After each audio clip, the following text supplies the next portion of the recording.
মানুষের প্রতি ভালোবাসা সেটা একমাত্র আল্লাহ প্রদত্তই হয়ে থাকে, সেটা চাইলেও কখনো মন থেকে মুছে ফেলা যায় না বা সেই মানুষটাকে কখনো ভুলে থাকা যায়। আর এই মানুষটাই হচ্ছে আমার সেই মানুষ। সো হ্যালো এভরিওয়ান, আসসালামু আলাইকুম, hope you all are doing well. আমার পুলিজা, তুমি নিচে কি করো? আমার মাইনা, এই যে তোমার মজা নিয়ে যাও, মজা নিয়ে যাও, মজা নিয়ে যাও। বরফ আনছে, এত চিজ খাইছে, আর কত খাইবে? তো সেদিন দুজনেই চলে গিয়েছিলাম আমরা আমার মায়ের বাড়ি, কারণ সেখানে এসেছিল আমাদের মনিরা, সানিয়া, মনিরা দুইটা টুনটুনি পাখির ছাও। তো তাদের দেখার জন্য আমরা চলে গিয়েছিলাম। তো এই যে আমরা বাসায় চলে এসেছি, দেখতে যে পেলেন। আর ও যে গুড়গুড়ি হাঁটছে মাশাআল্লাহ, আর এই যে আমার আব্বাজান। তো ওদের দেখার জন্য মূলত এসেছি। আর এখানে উনি আর শান্ত চলে যাচ্ছিল একটু বাহিরে খাওয়া দাওয়া করার জন্য। তো ওনারা বিকালের একটু নাস্তা পানি করার জন্য মোহাম্মদপুর যে কাবাব টাবাব খাওয়ার জন্য সেখানে চলে গিয়েছিল। আর আমি বাসায় ছিলাম, ওদের সাথে একটু টাইম স্পেন্ড করছিলাম। আর মাশাআল্লাহ আমার এই ছোট্ট টুনটুনি মা পাখিটা এত গুড়গুড় করে হাঁটে, তাই ওর নাম আমি দিয়েছিলাম গুড়গুড়ি। মানে খুব সুন্দর করে হাঁটাহাঁটি করে, দেখেন একদম কার্টুনের মতো হাঁটবে। আর একটু পরপর মার কাছে গিয়ে বিচার দিবে এর নামে তার নামে। তো এই যে উনি এখন স্লিপারে উঠছে। মাশাআল্লাহ মাশাআল্লাহ, একজন যাইস, একটু ধরিস, একজন যাও। ইয়ে আম্মু, আম্মু, এই বিসমিল্লাহ, গুড়গুড়ি দাও, নামো নামো নামো। আর আল্লাহ পাক আমার ঘরে কোনো সন্তান রাখিনি, তাতে কি হয়েছে দেখেন তো, তার বিনিময়ে আমাকে কতগুলো বাচ্চার বড় আম্মু বানিয়ে দিয়েছে আলহামদুলিল্লাহ। এরা তো সারাক্ষণ সবগুলো আমাকে বড় আম্মু বলেই ডাকে। আর এই তো ওদের দাওয়াত দিয়ে সেদিন রাত্রে আমরা বাসায় চলে এসেছি। যেহেতু আমার বাসায় গেস্ট আসবে, তাই আমি সকাল সকাল ঘুম থেকে উঠে নাস্তা পানি করে তারপর ঘরের টুকিটাকি কাজগুলো করে নিচ্ছিলাম। আর এর মাঝে খালাও চলে এসেছে। আর একটা সংসারে প্রতিদিনের কাজ এত পরিমাণ থাকে, ধুলাবালি দিয়ে ঘর একেবারে বোঝাই হয়ে থাকে। এগুলো প্রতিদিন মোছামুছি করার পরও যেন পরিষ্কার হতে চায় না। আর আজকে আমার রান্নাটা একদমই একা করতে হবে, যেহেতু উনি আজকে বাসায় নেই। উনি থাকলে আমাকে একটু রান্নায় হেল্প করে সব সময়।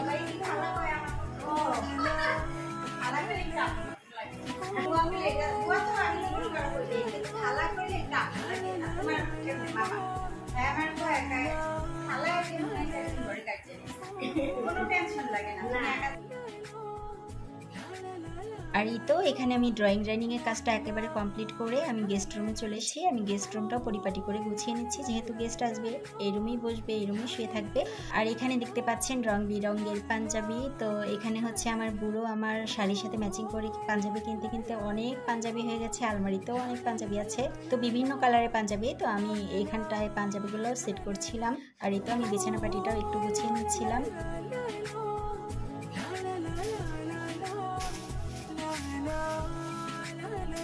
তো ঘরের কাজগুলো শেষ করে আমি তাড়াতাড়ি রান্নাটাও বসিয়ে দিয়েছি, যেহেতু অনেক বেলা হয়ে গেছে, আমাকে রান্নাটা তাড়াতাড়ি শেষ করতে হবে, কারণ ওরা চলে আসবে এখনই।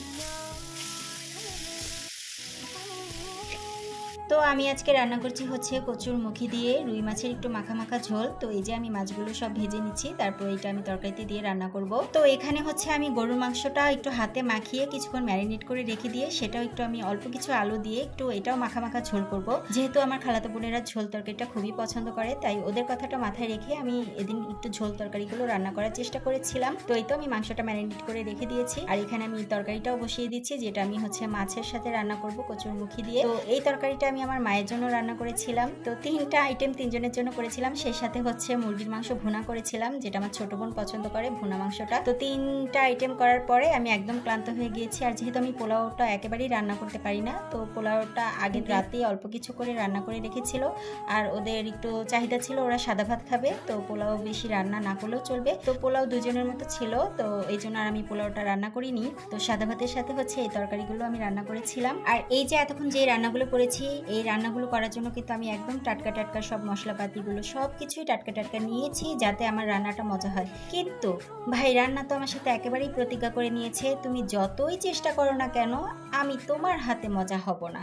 আমার ছোট বোনরা এত সুন্দর সুন্দর এত মজাদার রান্না করে, কিন্তু আমি এত চেষ্টা করি কেন জানি আমার রান্নাটা একেবারেই মজা হয় না। তো সেদিনও এত কষ্ট করে রান্নাবাড়ি করলাম, কিন্তু খাবারটা খেতে গিয়ে আমার নিজের কাছেই ভালো লাগেনি, কেন জানি মজাই হয় না। কি যে আমি দিতে ভুলে যাই না কি কম হয় আমি নিজেও জানি না। তো এই যে আমি এখানে মুরগির মাংসটাও ভুনা করে নিচ্ছিলাম। তো এরই মাঝে আমার টুনি পাখিগুলো সব চলে এসেছে।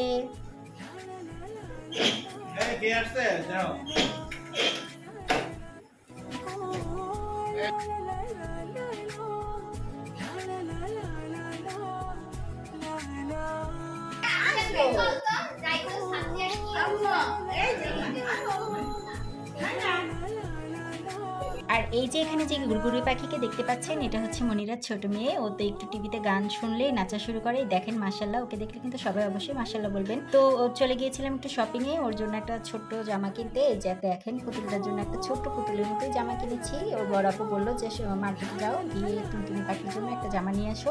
তো এই যে আমার কাছে এটা ভালো লেগেছে, তো আমি এটাই নিলাম। আপনারা একটু কমেন্টে জানাবেন তো জামাটা কেমন হয়েছে। জামাটার কাপড় কিন্তু খুবই ভালো, আর টুনটুনি পাখি যখন পরেছে তখন ওকেও বেশ ভালোই লাগছিল মাশাআল্লাহ। আর এখান থেকে কেনাকাটা শেষ করে আমরা দুজনে আবার চলে গিয়েছিলাম আমার মায়ের বাড়ি। এটা হচ্ছে 2 দিনের ভিডিও আমি একসাথে করে তারপর দিলাম, যেহেতু ওরা আমাদের বাসা থেকে চলে গিয়েছিল। তারপরের দিন আমি আর কি শপিংটা করে আমরা দুজনে ওদের বাসায় এই জামাটা নিয়ে গিয়েছিলাম, ওরা যেদিন চলে যাবে ওদের সাথে দেখা করার জন্য।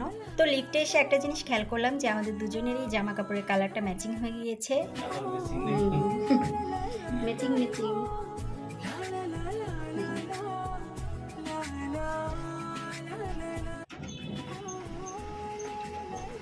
আর এই তো এখানে আমরা মায়ের বাড়ি চলেও এসেছি। উনি বাচ্চাদের জন্য কিছু চিপস টিপস খাবার টাবার এনেছিল, তো ওইটাই বাইকে থেকে নিল। আর এই যে এটা হচ্ছে আমার মায়ের বাড়ি, মানে আমার মারা এই বাড়িতে থাকে।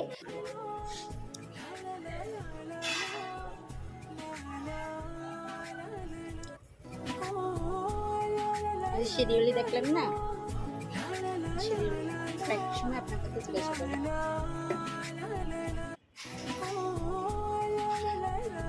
আপনার বেল দাও। আর এখানে তো সোয়েব ওর বড়াব্বুকে বললো আমাকে একটু কোলে নাও, আমি তোমার কোলে উঠবো। ওর বড়াব্বুকে একটু কোলে নিল। আর এখন ওরা বের হয়ে যাবে, তো বের হয়ে যাওয়ার আগে আমি একটু আবার কেটে নিচ্ছিলাম। আম্মু আম্মু কই যাও? টাটা।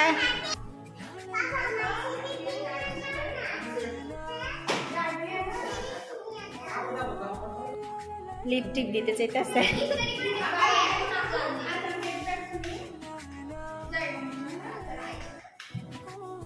আম্মু আম্মু এই যে মুনতাহা, আম্মু চলে যাও আবার এসো। হ্যাঁ ধস না ধরিস মনিরা,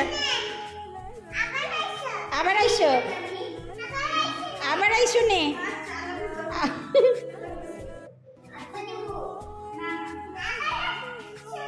আবার আইসো না বাবা।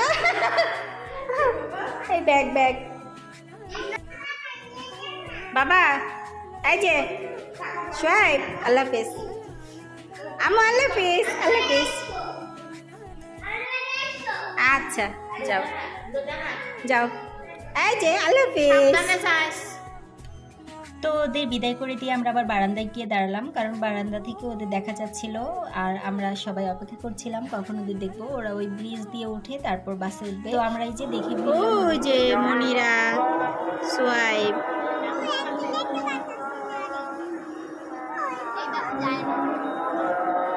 এই যে মনিরারা বাসে উঠে গেছে, এখন চলে যাচ্ছে।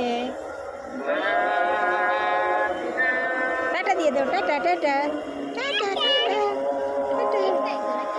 না আছে সিট আছে, আর বসার সুযোগ পাই নাই, বসার আগে সাইরা দিস। মাশাআল্লাহ কত সুন্দর, দেখো আকাশটাকে কত সুন্দর লাগতেছে। মা দেখছো তুমি? দেখো কত সুন্দর।